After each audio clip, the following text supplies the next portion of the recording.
Да, се слушаме, а ние на локацијата која што денувива е актуелна и од самата иницијатива на Точак ја посочи како една од критичните точки во градот. Тоа е новоотворениот булевар Васко Карангелевски во општина Аеродром, се наоѓаме кај полициската станица.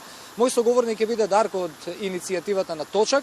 За вистински велосипедисти не постојат лоши временски услови, тоа е само уште една потврда дека доколку градот повеќе инвестира во велосипедски патеки, повеќе ќе имаме и велосипедисти без разлика на временските услови надвор. Дарек, кабаница, опрема, дождот не е пречка за вистински влюбеник во велосипедизмот.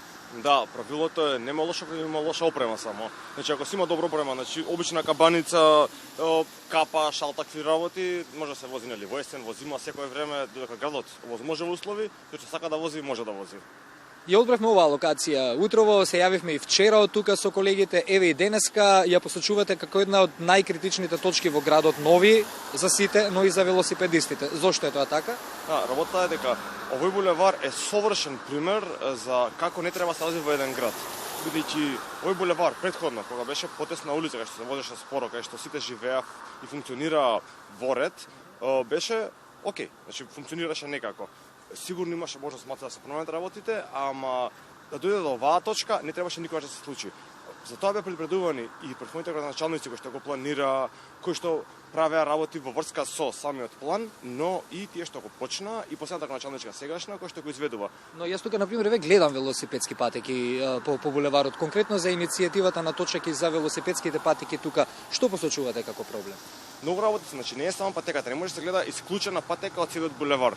Значи многу важно како е колово за пешачките, бидејќи тие гледате велосипедски патеки, ама бандерите се на пешачката и пешаците одат на велосипедската. Контејнерот огромен, кој што претходно стоеше таму, се уште стои на велосипедската патека. Началничката таа која што рече дека ќе ги трне контејнерите кои што ги постави на велосипедските патеки, не само што не ги трга, туку ги става и на новите велосипедски патеки.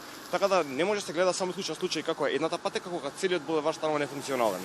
Докаде сме со поврзувањето еве во Скопје? Какви ви се нели сегашните, каква ви е сегашната комуникација овие 2 години со градската власт? Кажа и дека има позитивни примери. Ја посочивме улицата Лондонска која што ќе поврзе Сити Мол со Олимпико, да.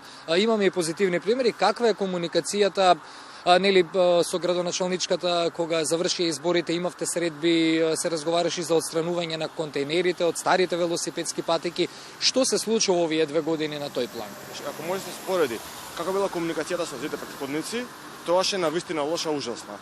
Бидејќи со моите градоначалници имавме цело координативно тело за велосипедски сообраќај, кај што на месечно ниво се сретнувавме со работени во градот и други некои институции, кај што зборевме за секоја посебна патека, булевар, улица одвоено и како треба да изгледа. Баш заредете до ова. Веќе кој што кажа Лондонска на пример, супер пример кај што секоја чест дека конечно успеа да изведе велосипедски ленти, беа планирани уште исто така и од Шилегов, можеби од Коце планирани, но сепак тие се направени делумно.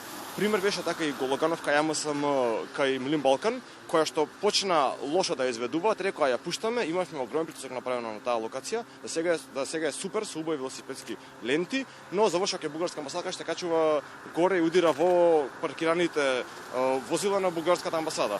Така да, иако може да кажеме дека е лоша комуникацијата, веруваме дека има надеж да се подобрат работите. И ова е пример каде што може, исто како со Балоганов, ги видуваме грешките, иако беа посочувани претходно, не е прекасно да се подобра ситуацијата, бидејќи сепак ова е предосновно училиште, кај што деца може да загинат во секој момент. Затоа ја охрабруваме, стоиме на располагање и незе и другите началници низ цело Скопје, да пробаме што можеме подобро да направиме сега пред да биде прекасно. Значи, да резимираме, сегашната велоинфраструктура не е толку лоша, меѓутоа треба само да се надоградува, но и верувам постоечката да се одржува, бидејќи како и улиците, одржување бараат и велосипедските патеки. Да, факт е дека велосипедска инфраструктура е постоечка, има некоја, но не е поврзана секаде. Затоа постоеше проектот Скопје Велоград. Каска градот од 14-та е почнат, многу малце е изведено.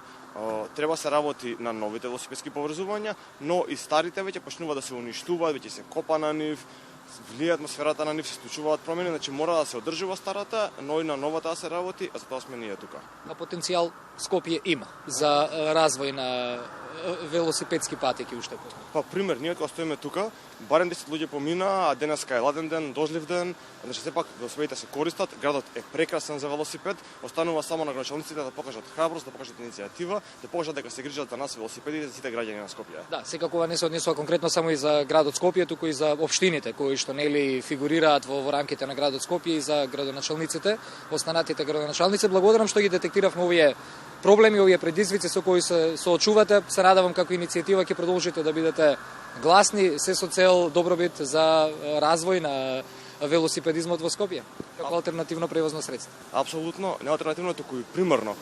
Ако сакаме Скопје да биде чист град, има чист воздух, да биде пријатен за живење, да биде тивол град, не може да се надеваме дека колите ќе бидат подобри, туку мораме да ги смениме нив, да можат сите што сакаат да се движат пеш, со автобус, со велосипед, да може да го направат тоа.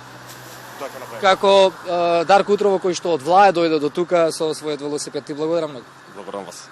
Бранко, се одјавуваме од ова второлинковско вклучување, зборувавме за еден проблем кој што и денуве е актуелен, затоа и го одбравме ова место од каде што се јавивме денеска, секако ќе продолжиме да ја следиме и ситуацијата со велосипедските патеки во градот.